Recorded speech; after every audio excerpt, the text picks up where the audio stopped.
There's a quiet, invisible line inside every person. The line that separates who you truly are from what the world tries to make you. Most of us cross it and don't even know we're doing it. They bend, they shrink, they pack themselves in order to be accepted, liked, or approved of. It starts small. You let someone cut you off and laugh about it. You co-sign something you don't agree with just so you don't rock the boat. You tell them it's okay when it's not okay because you don't want to be a bother.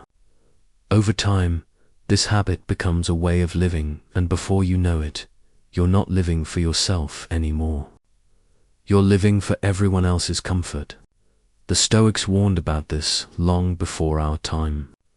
Marcus Aurelius once wrote, "It never ceases to amaze me." We all love ourselves more than other people, but care more about their opinion than our own. On one hand, we claim to value ourselves. On the other, we hand over our self-respect in exchange for the smallest crumbs of approval. Think about it. How many times have you walked away from a conversation replaying what you should have said? How many times have you felt the sting of being disrespected but swallowed your words because you didn't want to be that person? This is where the problem begins. When you lower yourself, when you pretend you're smaller, weaker, or less capable than you are, you teach the world how to treat you. And the truth is, the world rarely treats you better than you demand. The Stoic path is not about arrogance. It's not about becoming cold or untouchable. It's about becoming rooted in who you are so deeply that no one can pull you down without your permission. Being important in life doesn't mean being famous or rich. It means living in such a way that you matter to yourself first. It means having an inner code that you will not break. Not for love, not for money, not for belonging. And here's the hard truth.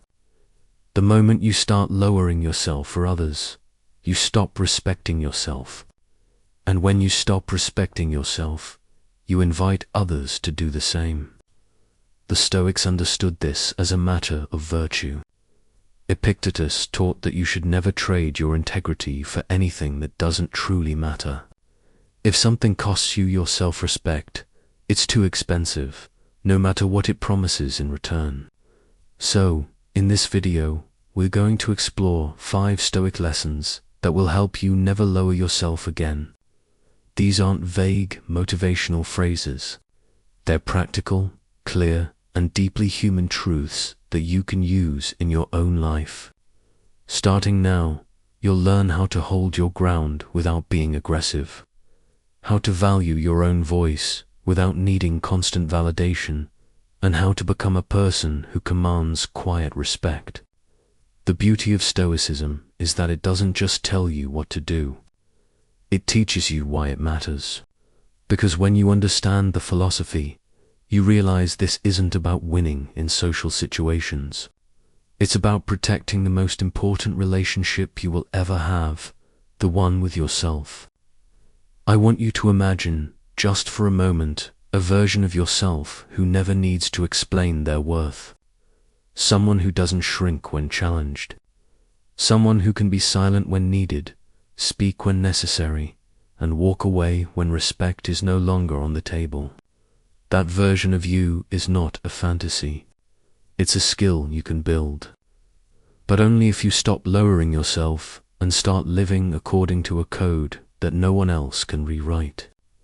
By the end of this video, you'll have 5 clear lessons from Stoicism that can anchor you in strength, dignity, and inner importance. These lessons aren't about impressing others. They're about commanding respect by never betraying yourself. And remember, the respect you give yourself sets the price the world has to pay to deal with you. So before we begin, I want you to commit to something. Not to me, but to yourself. Commit that from this day forward, you will no longer make yourself small for people who would never grow for you. If you're ready, stay with me until the very end. Don't skip a single part, because each lesson builds on the one before it. And if this message already feels like something you needed to hear, then like this video, leave a comment, share it with someone who's been giving away their time, and subscribe to the channel so we can walk this path together. If you're with me, leave a comment saying, "I am claiming my worth today." Music number 1. Stop explaining yourself to everyone. One of the quickest ways people lower themselves without even realizing it is by over-explaining their actions, their decisions, and even their dreams. It might sound polite or like you're just trying to be understood. But here's the truth. When you constantly justify yourself, you're giving away your power. The Stoic philosopher Epictetus taught that if you wish to be a writer, write. He didn't say, if you wish to be a writer. Explain to everyone why you're writing so they approve of you. The Stoics understood that our actions should speak for themselves. The more you explain yourself, the more you invite people to poke holes in your reasoning, to challenge your motives, and to plant seeds of doubt in your mind. Over-explaining is often rooted in insecurity, the subtle belief that your choices aren't valid until someone else agrees with them. It's lowering yourself to the point where you're seeking permission to be who you are. But when you do this, you're handing over your authority. You're telling the world, "I don't fully trust my own judgment unless you validate it." Here's the uncomfortable truth. Not everyone will agree with your decisions. Not everyone will understand them. And that's okay. You don't owe your life to their understanding. If someone doesn't like what you're doing, that's their emotional work to process, not yours to fix. Think about how much time and energy you waste trying to justify your path to people who aren't even walking it with you. You explain why you left a job, why you ended a relationship, why you're changing your lifestyle, why you're pursuing something new. And yet, half the time, the people you're explaining yourself to wouldn't even be there if you fell.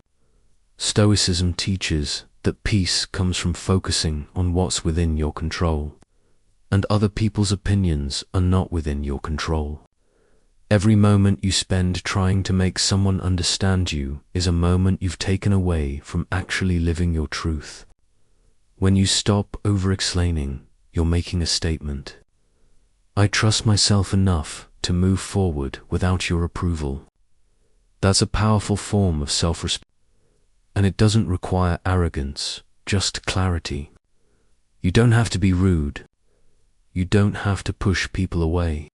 But you do have to realize that your life is not a courtroom where every decision needs to be defended in front of a jury. Look at the people who carry themselves with quiet confidence. They don't flood you with reasons for why they're doing what they're doing. They simply act. And because they act without explaining, people naturally take them more seriously. It's important to understand that over-explaining isn't just about talking. It's about lowering your position. Imagine you're in a meeting and you present an idea. If you immediately follow it up with a dozen justifications, it communicates that you're unsure. This could be in friendships, relationships, or even professional spaces. We find ourselves working overtime, not for our goals, but just to get noticed, just to be chosen, just to feel like we matter to someone. The painful truth.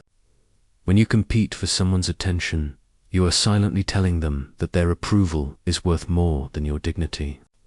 And once you set that tone, they will believe it. The Stoics had a sharp perspective on this. Marcus Aurelius wrote, "The soul becomes dyed with the color of its thoughts." If your thoughts are constantly wrapped around, "How can I get them to notice me? How can I prove my value to them?" your actions will reflect desperation, and desperation is the fastest way to be seen as less valuable. Here's the thing. Genuine respect and connection cannot be forced. If someone sees your worth, they will act accordingly without you having to jump through hoops. If they don't, your effort will never be enough because they're not looking at you through the lens of your true value.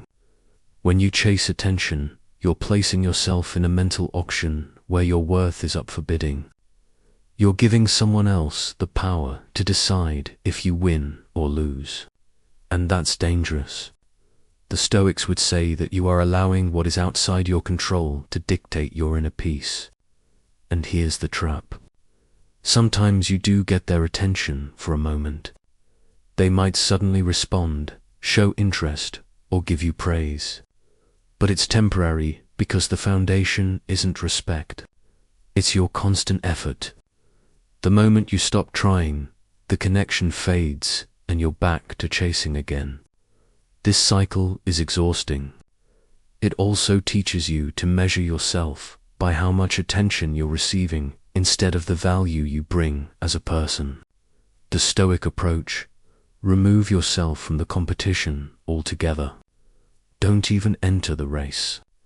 If someone is making you feel like you have to fight for their time or acknowledgement, it's a clear sign they don't see you as important as you truly are.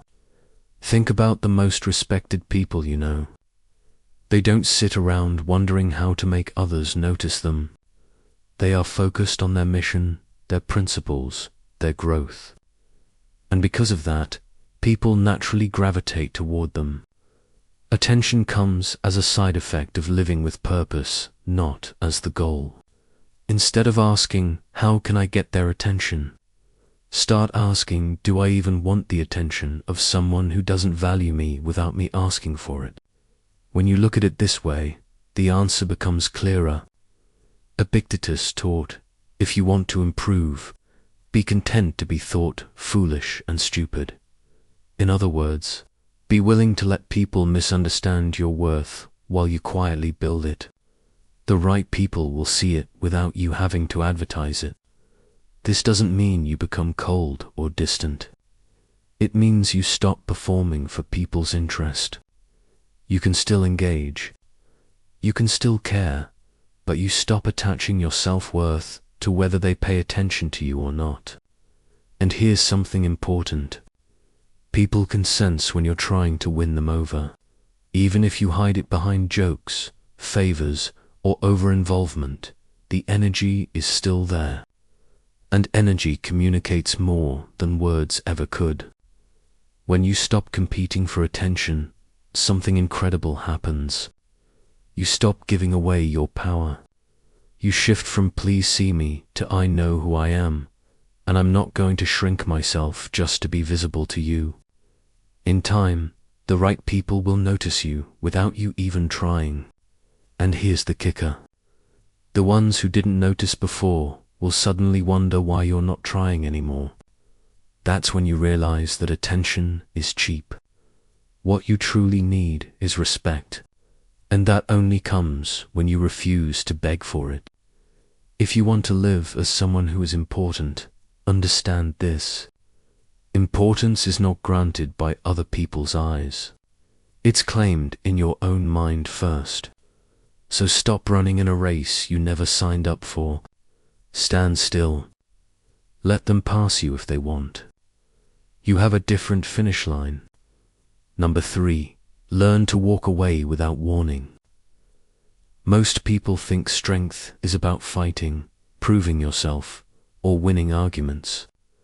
But in reality, one of the purest forms of strength is simply walking away and doing it without announcing, without warning, without trying to make the other person understand why. When you lower yourself, you often do it by staying too long in places that don't deserve you. You stay because you hope they'll change. You stay because you want them to finally see your worth. You stay because you don't want to look like you gave up. But here's the truth. Staying in situations that drain you is not loyalty. It's self-betrayal. The Stoics knew that sometimes the most courageous act is to let go. Seneca once wrote, "Associate with those who will make a better man of you. Welcome those whom you yourself can improve. The process is mutual, for men learn while they teach. Notice what he's saying. If the connection doesn't improve you, if it doesn't elevate your life or character, then it's not worth keeping. Walking away isn't about being cold. It's about protecting your mind, your dignity, and your future. Here's why without warning matters. If you warn people before you leave, "I'm going to walk away if this doesn't change," you're giving them a chance to manipulate the moment. They might make temporary promises, act differently for a short while, or say exactly what you want to hear until you stay. And then everything goes back to the same unhealthy pattern. Walking away silently means you've already decided that you've given enough of yourself. You don't need them to understand, agree, or approve. You've recognized that your energy is too valuable to be spent explaining why you're choosing peace over chaos. Think about how much dignity there is in silence. There's no begging, no drama, no final speech meant to make them see. Just action. You leave. You move on. You reclaim your space. The people who truly cared will notice and reach out in a genuine way. The ones who didn't care won't, and that's how you know who belongs in your life. Stoicism teaches us that we should not be controlled by what we cannot control. You cannot control whether someone respects you, treats you well, or values your presence, but you can control whether you stay in that environment. And when you choose to leave, you're proving to yourself that you take your worth seriously. Walking away without warning also changes you on the inside. It teaches you to rely on your own standards, not someone else's reaction. It strengthens the muscle of self. It shows you that you don't need permission to leave what's hurting you. And it also sends a message, not just to them, but to yourself, that you will not tolerate being treated as less than you are. Now, this doesn't mean you cut people off impulsively for small mistakes. It means you recognize patterns. If someone repeatedly shows you they don't value you, believe them. And when you believe them, you act without waiting for them to suddenly become someone they're not. This approach also works beyond relationships. It applies to jobs. It means understanding that saying yes to one thing always means saying no to something else. And if you're not intentional, you might be saying no to your own growth, your own peace, and your own dreams. Stoicism teaches us to focus on what's within our control. And your time is one of the few things you can control. You decide where you place it, who you give it to, and what you create with it. When you use it wisely, it reflects your self-respect. Think about this. If someone gave you $86,400 and told you that you had to spend it all in one day, you'd be careful where it went. You wouldn't hand it to strangers or spend it on things you don't care about. Yet every day you're given 86,400 seconds, and most people spend it like it's nothing. When you don't value your time, you end up with regrets. You look back and realize you gave hours, days, even years to things that didn't serve you. The Stoics would say this is a kind of moral failure, not because you lived wrong, but because you lived without awareness. Protecting your time requires boundaries. You have to be comfortable saying no without feeling the need to justify it. You have to schedule time for yourself and treat it as seriously as you would at meeting with someone important because you are someone important. This also means removing time wasters from your life. Not just people, but habits. Endless scrolling, pointless arguments, overcommitting to things you don't care about. These are ways we lower ourselves without realizing it. You might think it's just 20 minutes here, an hour there, but those minutes add up. And what they add up to is a life where you gave the best of yourself to things that didn't matter.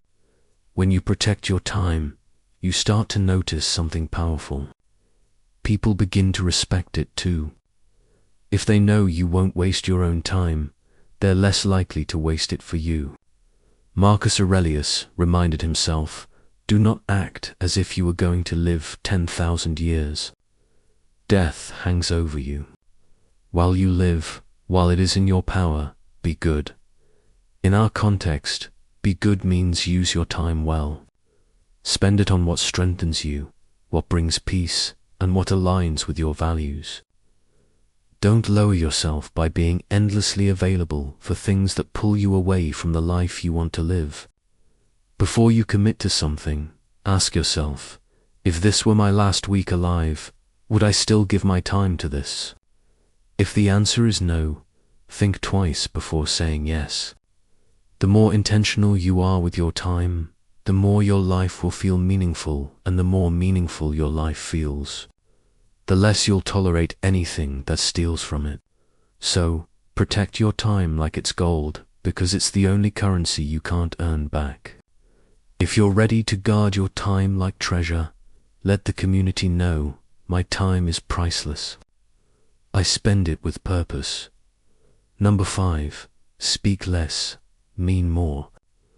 One of the most overlooked ways we lower ourselves is by talking too much, especially when we speak just to fill silence, prove our intelligence, or earn someone's approval. Words are powerful, but when they are scattered and constant, they lose their weight. The Stoics placed great value on restraint. Zeno of Citium, the founder of Stoicism, believed that speech should serve truth and purpose, not ego or impulse. And Epictetus taught, "We have 2 ears and 1 mouth, so that we can listen twice as much as we speak." The more you talk, the more opportunities you give people to misunderstand you, twist your words, or judge you prematurely. But more importantly, the more you talk without intention, the more you risk cheapening your own voice.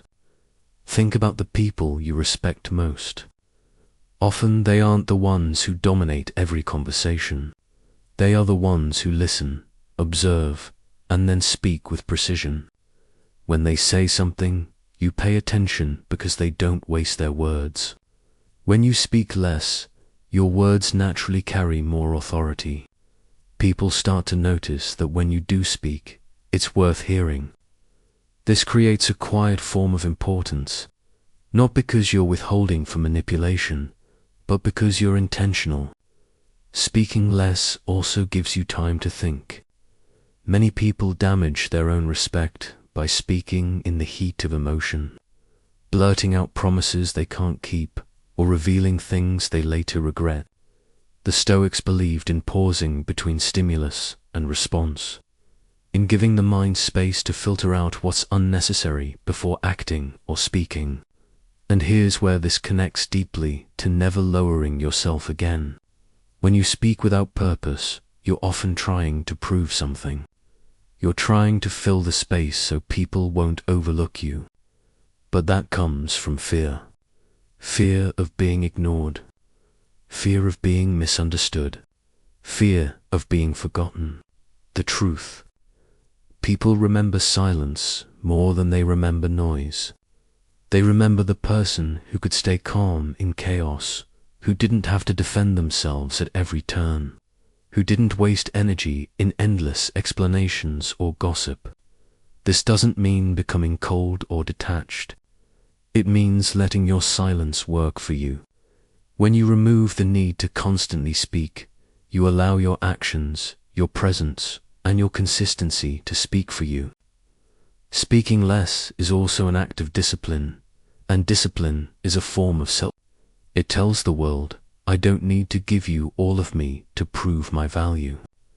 You'll see it in what I choose to share.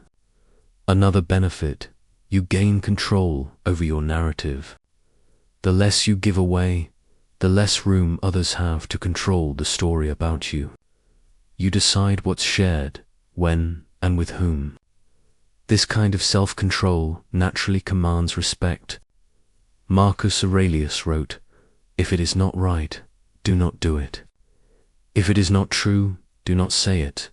That's a simple filter. Only act when it's right. Only speak when it's true. Imagine if every word you spoke passed through that filter. How much stronger, cleaner, and more impactful your communication would be. In practical terms, here's how you can apply this. When you feel the urge to speak, pause for a moment. Ask yourself, is this necessary? Is it adding value? Listen actively to others, not just to reply, but to understand. Replace filler talk with purposeful presence. Let your calm confidence fill the space instead of noise. Remember that silence can be an answer, a boundary, and a statement all at once. When you master the art of speaking less and meaning more, you no longer chase influence. You attract it. People will lean in to hear what you say, and when you do speak, your words will have the weight of someone who knows their own value. So, instead of flooding the room with noise to feel important, step into the power of intentional silence.